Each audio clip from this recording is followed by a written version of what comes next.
70 toyu açılmaktan veya zahmet kavramı tamamen şairlerinin yani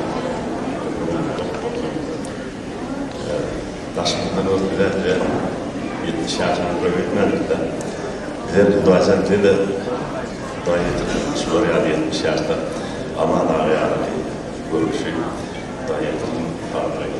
Şu an fabrikanın ömrümüz bu. Allah Teala veren ömrünü mertebeyle yaşamak ömrümüz bu. Sağlıkta yaşamak almayı. Ben bir tane aydınlatıp versek yani için.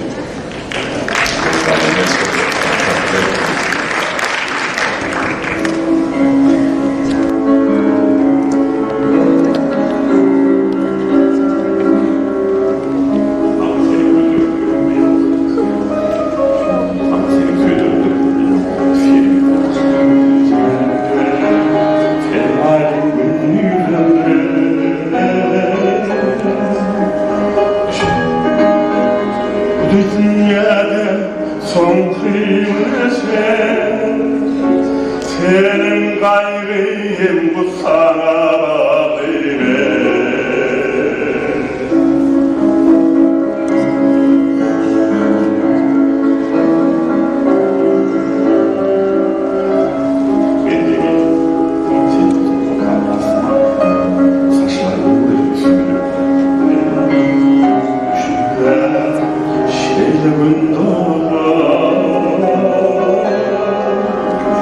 Saçları karbolu üstüme yanar, saçların karbolu üstüme yanar.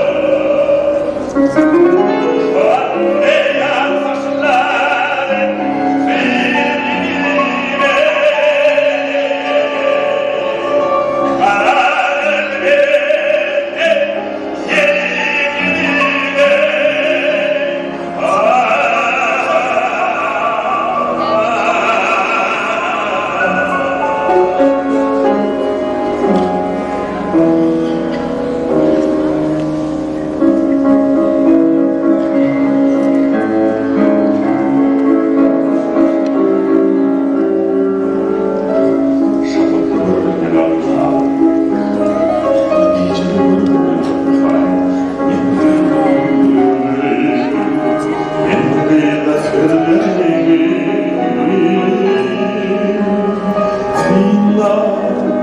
Yaprakların yüzünde derim, onda senin göz yaşını görelim.